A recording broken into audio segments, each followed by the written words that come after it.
All right, thank you, everybody. We're now going to kick off a presentation from Dheeraj Pandey from Nutanix.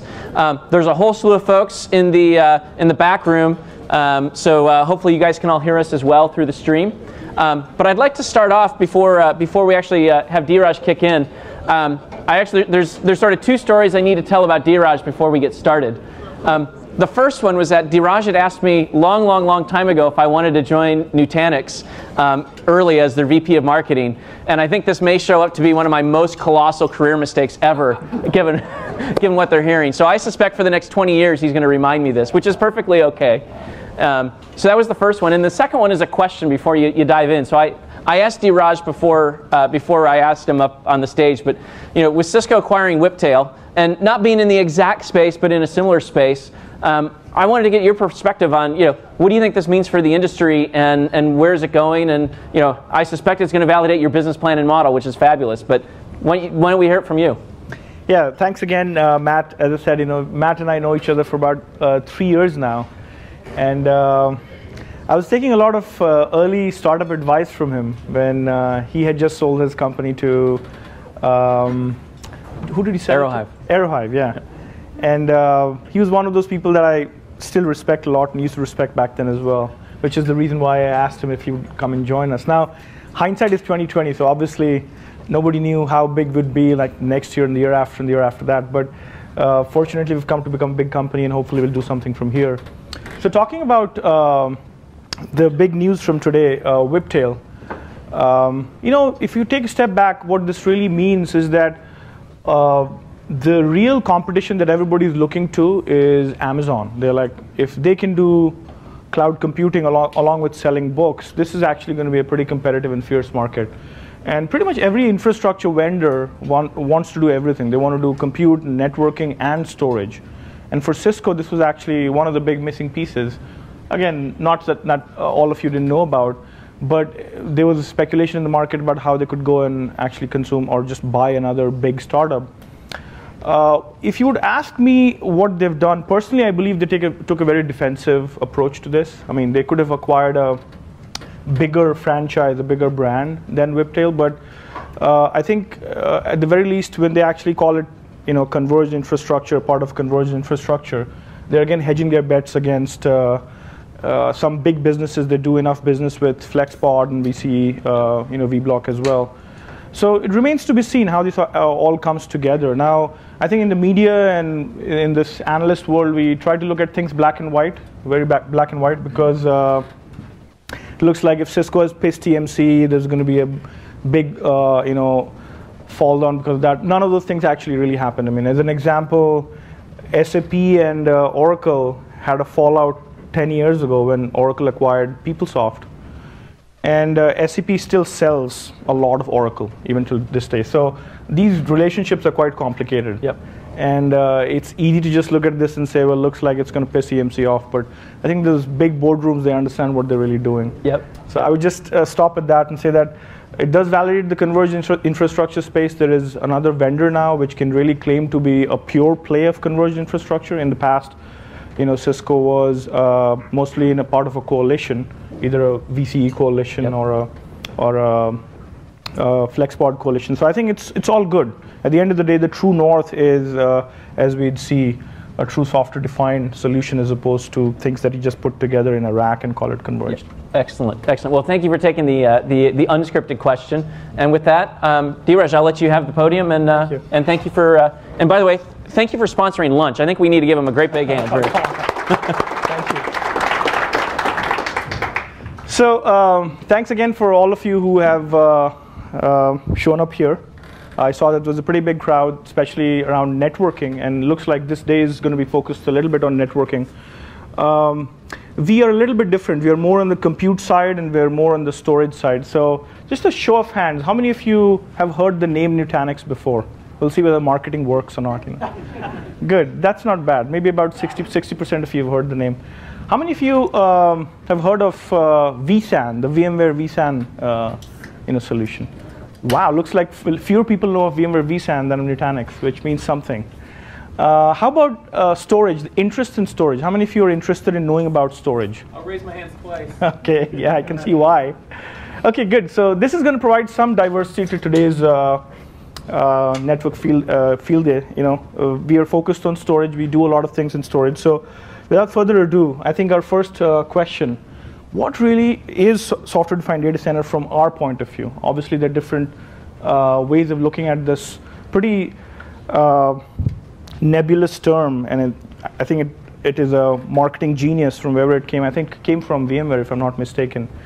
But at the end of the day, software is not going to run in ether. It's going to run on some silicon. So there's going to be a mix, a yin-yang of software and some silicon underneath, maybe merchant silicon or commodity off-the-shelf stuff that needs to work together. In terms of what we believe it means to, in our space, it's these three things. And the first one is controllers that are resident on the hypervisor. So you're not really talking bare metal. None of these controllers are running on bare metal. You're not tied to hardware at all. And we'll see some of the other implications of hypervisor resident controllers. The second one is zero crutch, hardware crutch. So you're not using anything that ties you in a very tight way with the hardware. Any facility that you're doing, whether it's high availability or fault tolerance or high performance, none of those things can depend on assumptions about what hardware you're running on top of. And the last one is a relatively profound concept, what we call factory-defined nothing. So factory, as we'll see, needs to ship with mechanisms, and then the deployer figures out policy. So there's a very interesting decoupling of mechanism from policy that is at the core of anything software-defined, whether it's storage or networking or what have you.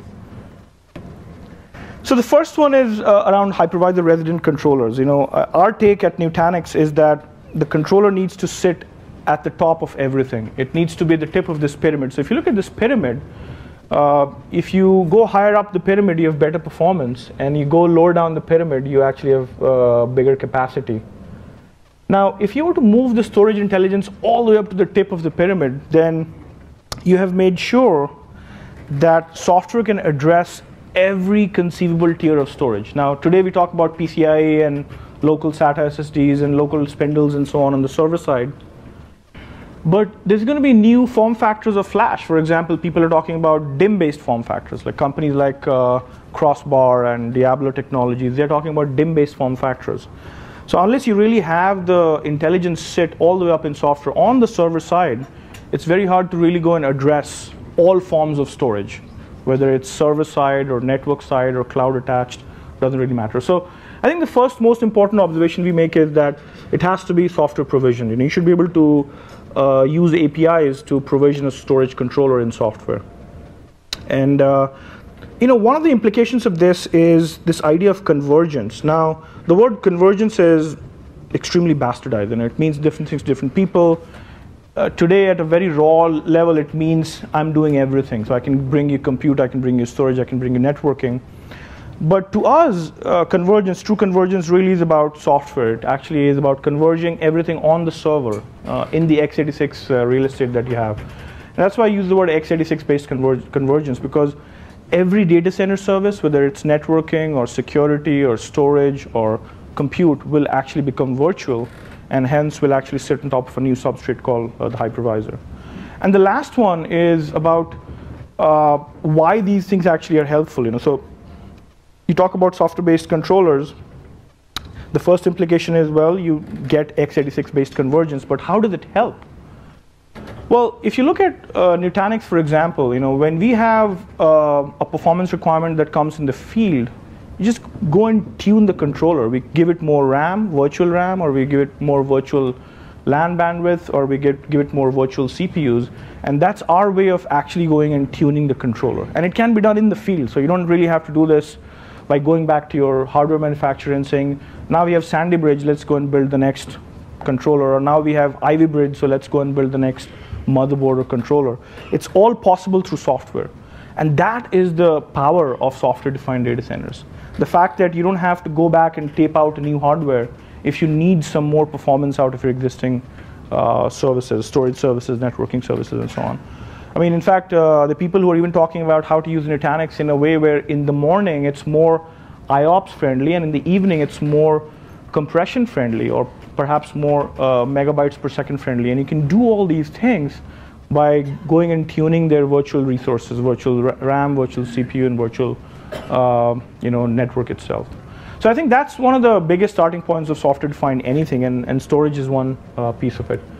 The next one is about not using hardware as a crutch. So we believe that anything that should be done in software should depend on commodity off-the-shelf components. So, for example, no need for ASICs and NVRAM and modems for call home. No mid-plane, back-plane circuits that result in high availability cuteness. I mean, today a lot of next-generation storage vendors, they go back to their hardware manufacturer and they say, build me a mid-plane so that I can get active-passive behavior. If the active fails, the passive takes over as the new active, and it has access to all the disks in the back, whether flash or spindles. Now, I think at the core of it, these systems, they were designed 20 years ago. NetApp did this 20 years ago. 1995 technology around a mid-plane or a back-plane that has this cuteness built for high availability. It continues to propagate even in the next generation storage controllers, storage appliances. I think that has to stop. We have to start doing these things in software. So you can then move some of these controllers into Amazon sheet metal as well now. It's not possible to move a lot of these things into Amazon if you're dependent so heavily on hardware itself. And then lastly, I think once you do this, then you have this power of being able to take this technology and either ship it as pure software or deliver it wrapped in a sheet metal. So at Nutanix, even though everything we do is all software, we actually play this late stage game of integrating it with the sheet metal so that it's easy to deliver through the channel. At the same time, it doesn't stop us, and you'll see some things coming out of us in the next few quarters, but how we can go and deliver pure software to the enterprise as well. And again, this is the most subtle one, the idea of mechanism and policy, which we really live and die for. That factory basically ships mechanisms, high availability mechanism or facility, backup, DR, RAID, compression, deduplication, snapshot clone. All these are facilities or mechanisms that you cannot tie to hardware. So if you look at, as an example, a lot of storage vendors, they ship dual controller boxes. Now, dual controller boxes, when they ship from the factory, it means that every workload is going to get high availability. You can't pick and choose what virtual machines do get HA, what don't. Similarly, if they ship with RAID 6 from the factory, then every workload gets RAID 6. So you can't pick and choose what workloads are read intensive, therefore they should use RAID 6, and others that are write intensive, so therefore they should actually be using RAID 10 or RAID 1 or RAID 0 or something. Those decisions cannot be made in the factory. So where should they be made? These are policies. These are policy level decisions that are about how a virtual machine should get its facilities, like high availability and RAID for data protection and things like that. Those policies are the right of the administrator as opposed to the vendor. So we really believe that unless we separate mechanism from policy, where the factory only believes in mechanisms and then policies are late bound to constructs like virtual machines as opposed to early bound to constructs like boxes, I think software defined is really not done. So I'm going to stop here and see if there are any questions from people, because we've come through the conceptual aspect of software defined as to what we believe is truly software defined. And at the core of it, it's these three things for us. I'm wondering if people have any commentary to make about our definition of software defined, or if it believe that it's actually incomplete in any sense. Anybody? Okay, looks like either nobody understood it or everybody thinks this is complete. So I'm going to move on from here. Okay, there's a question there. Yes, sir. Mapping virtual to the underlying physical.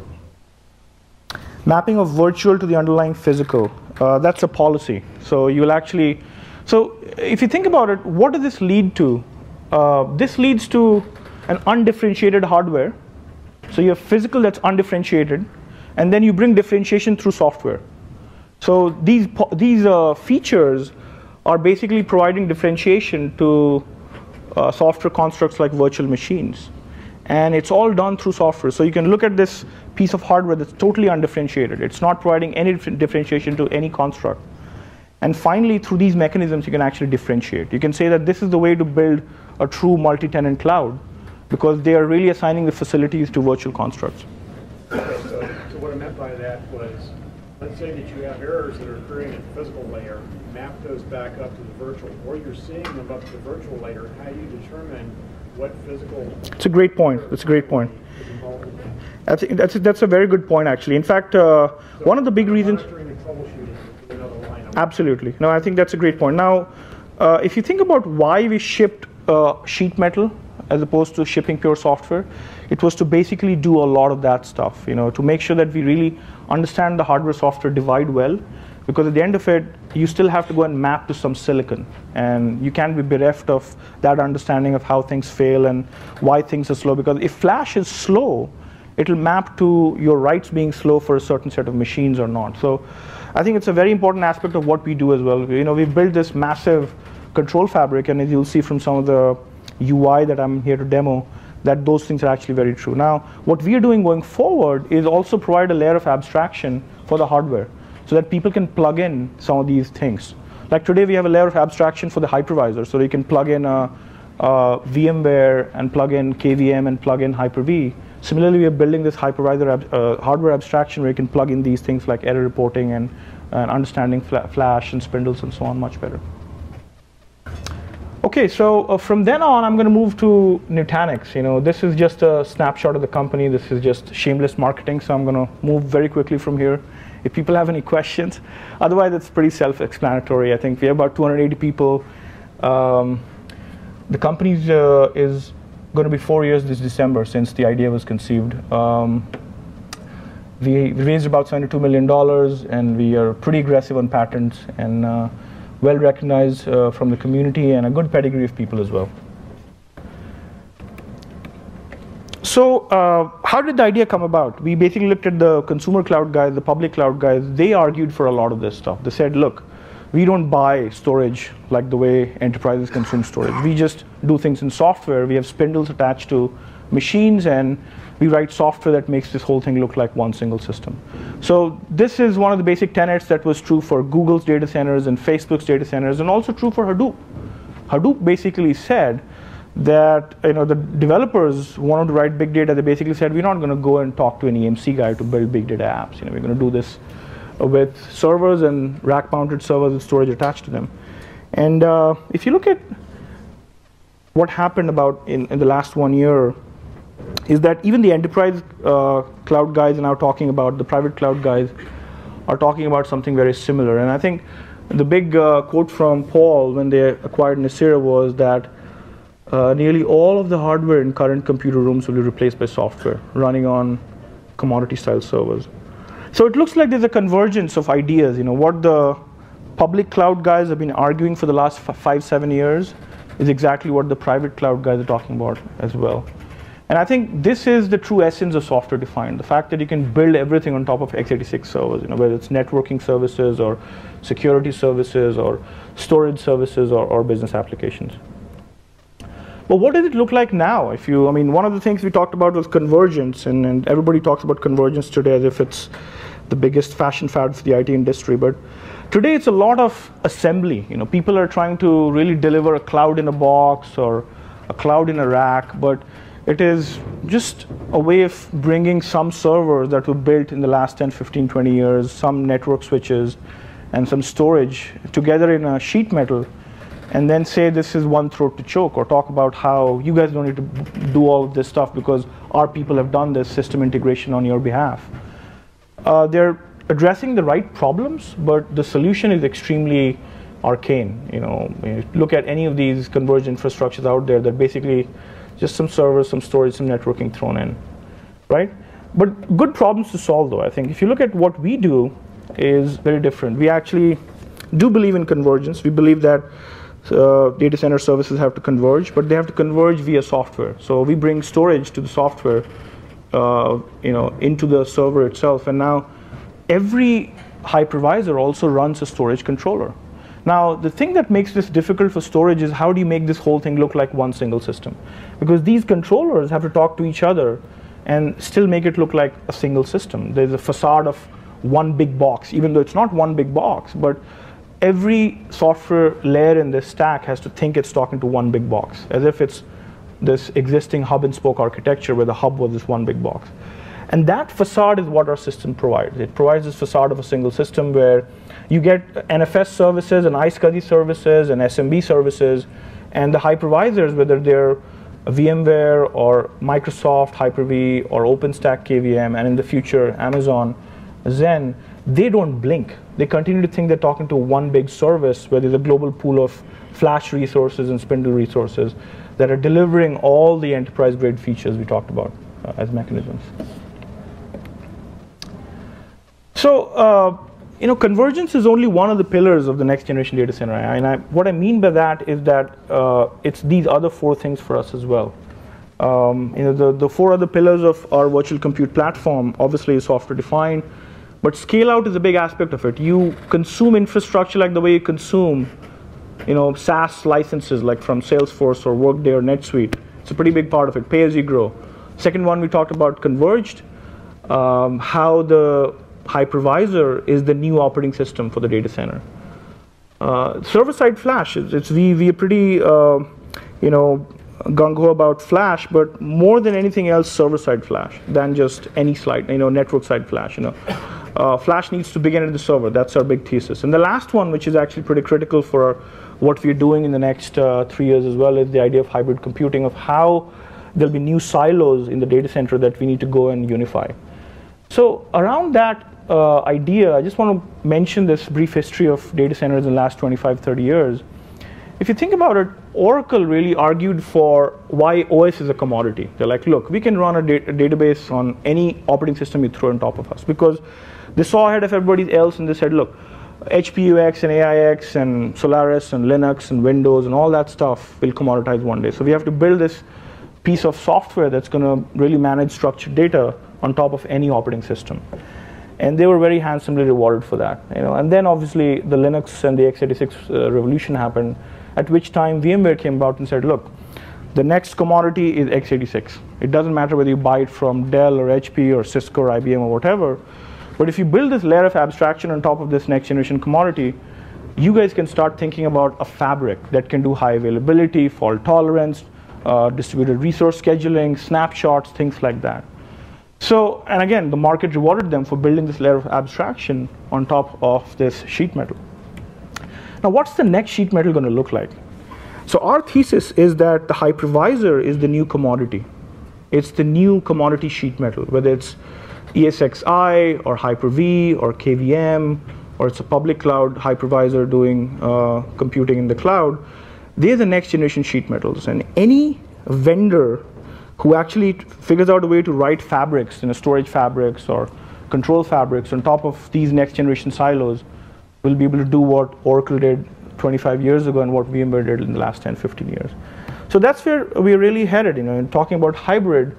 What do we have today? We've built, I think, a very massively scalable server-side storage fabric with all the enterprise-grade features that you could ever have expected from a NetApp or an EMC or what have you. We don't have any thing to be defensive about. A couple last features that we're working on, stretch clusters and synchronous DR, but that's pretty much it in terms of the data fabric.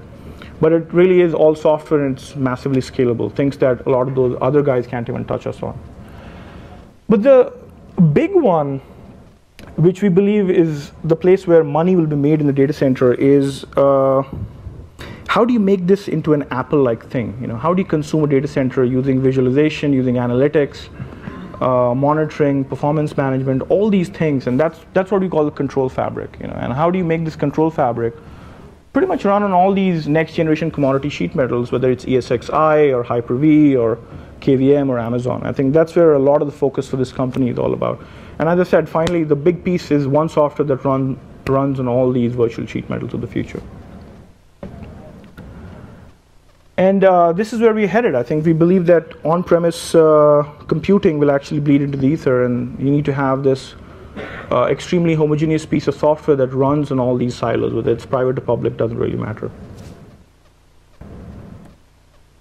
So as I said, there's a big focus within the company to really do design. And when I say design, I think I really mean design, which means how do you really make this visually appealing to the end user? Because when people talk about consumerization of IT, they're really looking at administrators and practitioners as consumers. They're used to Androids and they're used to iPhones, and they really believe that what can be done on the consumer side should be done on the data center side as well. So there's a massive focus in the company to really understand not just design from the point of view of HTML5 and graphical UI, but also in terms of RESTful APIs and integration with orchestration services as well.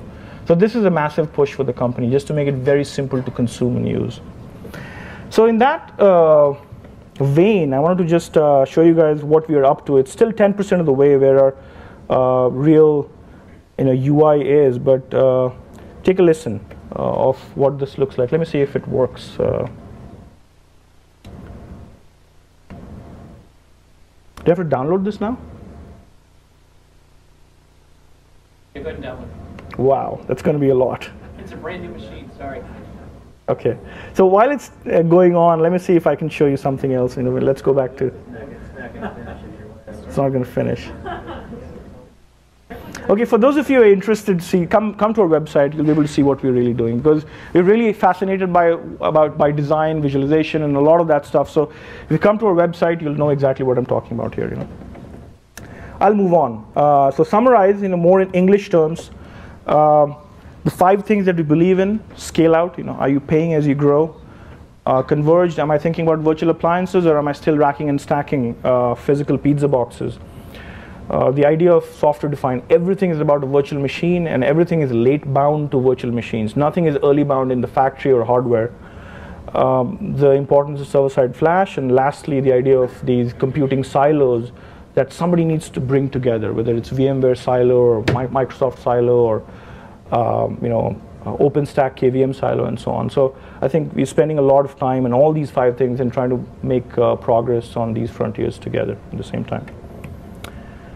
So that's it. I'm pretty sure that thing will not download in the next 10 minutes, so we'll move on. But again, I encourage all of you to come to our website, and hopefully you'll be able to see more than just the video itself. Questions? Yeah. So we have your product in the data center, and when we tell anybody about it, they say that's nice. But when we show them the hardware platform, that's when everybody's amazed. So how do your hardware guys respond when you say the hardware we don't care about, we're going to do software only? Well, I think we will have a dual world, and I think we respect silicon for what it's worth.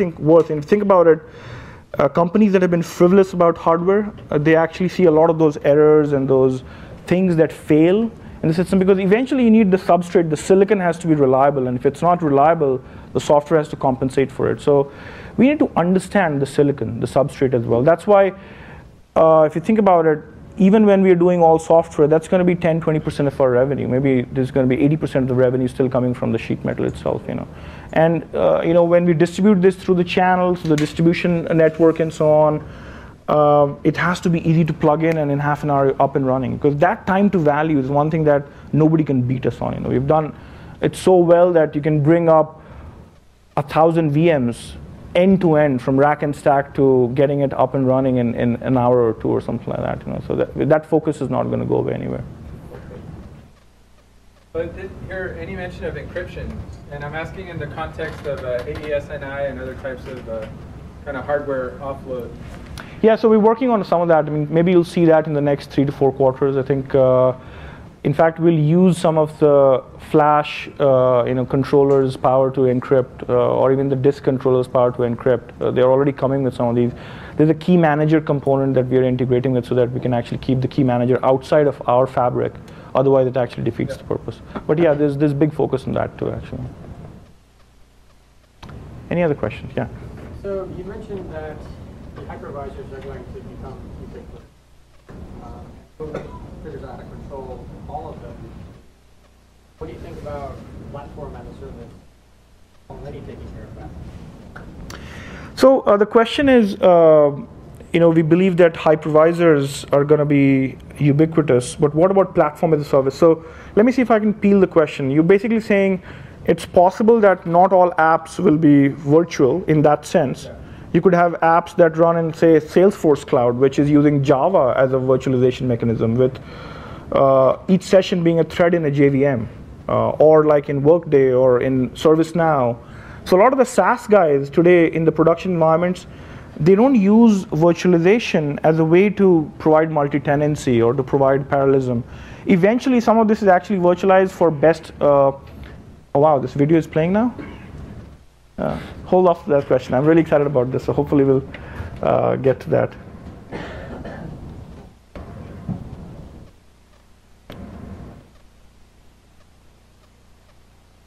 Is this working? Steve, do you know if there's something needs to be switched on? There's sound for. Should be coming up. Should be coming out.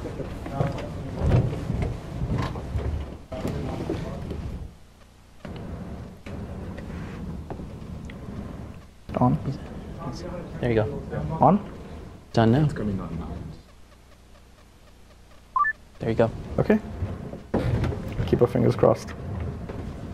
And as I said, this is still 10% of the way, so we are making a lot of strides in this direction, but there's a huge focus in the company on really getting the consumer side of consumer grade element of data centers going in.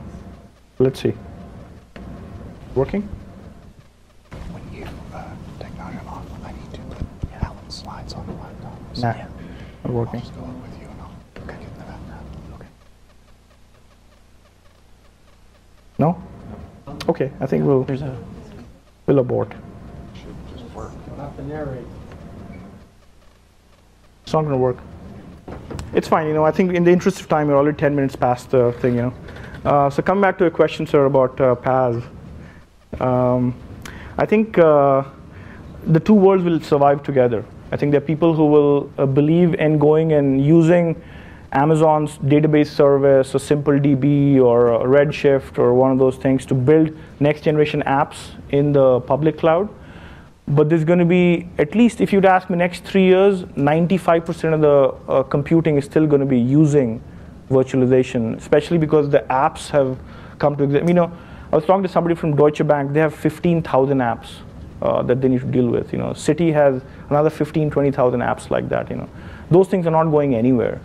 And I think in the new world, we'll actually see some, next generation apps being built using Java as a virtualization platform, or Ruby or Python or something like that. But they'll coexist together. You know.